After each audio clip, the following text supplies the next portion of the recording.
പരിശുദ്ധമായ കഅബാലയം അത് അല്ലാഹുവിന്റെ ഭവനമാണ്. അത് കാണാൻ ആഗ്രഹിക്കാത്തവരായി നമ്മിൽ ആരും തന്നെയില്ല.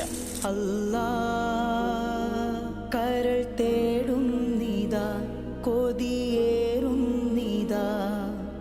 മക്കം കാണാൻ വിധി കൂട്ടണേ അല്ലാ, റൗള കാണിക്കണേ അല്ലാ. കഅബാലയം കാണിക്കണേ അല്ലാ.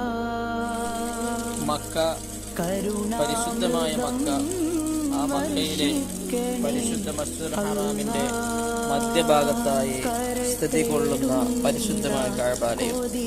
ആ കഅബാലയത്തിലേക്ക് തിരിഞ്ഞുകൊണ്ടാണ് മുസൽമാൻ അവന്റെ നിസ്കാരം നിർവഹിക്കുന്നത്.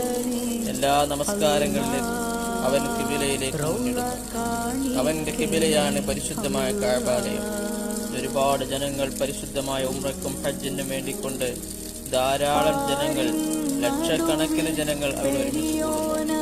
സുന്ദരമായ, പറഞ്ഞറിയിക്കാൻ കഴിയാത്ത വിധം മനോഹരമായ ദൃശ്യങ്ങളാണ് അവിടെ സത്യവിശ്വാസിയെ സംബന്ധിച്ചിടത്തോളം കാണാൻ കഴിയുന്നത്.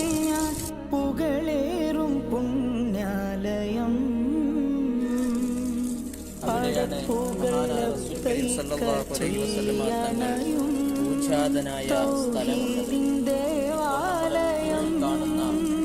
കണ്ടുകൊണ്ടിരിക്കുന്ന ഒരു പ്രത്യേക ഒരു മഞ്ഞ കാണാൻ കഴിയും. ഈ കാണുന്ന ബിൽഡിംഗ് ആണ് നമ്മുടെ നബി മുഹമ്മദ് മുസ്തഫ സല്ലല്ലാഹു അലൈഹി വസല്ലമ തങ്ങൾ ജന്മമെടുത്ത സ്ഥലമായി കൊണ്ടുപോകുന്നത്. ഇന്നവിടെ ഒരു ലൈബ്രറി പ്രവർത്തിച്ചു കൊണ്ടിരിക്കുകയാണ്. അവിടുത്തെ അടുത്തുള്ള വിശാലമായ മുറ്റമാണ് നമ്മൾ കണ്ടുകൊണ്ടിരിക്കുന്നത്.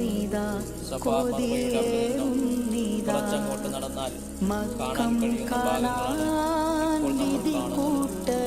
അല്ലാഹു സുബ്ഹാനഹു വ തആല നമുക്കെല്ലാം അവിടെ ചെല്ലുവാനും ഇബാദത്തുകൾ ചെയ്യുവാനും പുണ്യം കരസ്ഥമാക്കുവാനും തൗഫീഖ് ചെയ്യുമാറാവട്ടെ. ആമീൻ. അസ്സലാമു അലൈക്കും.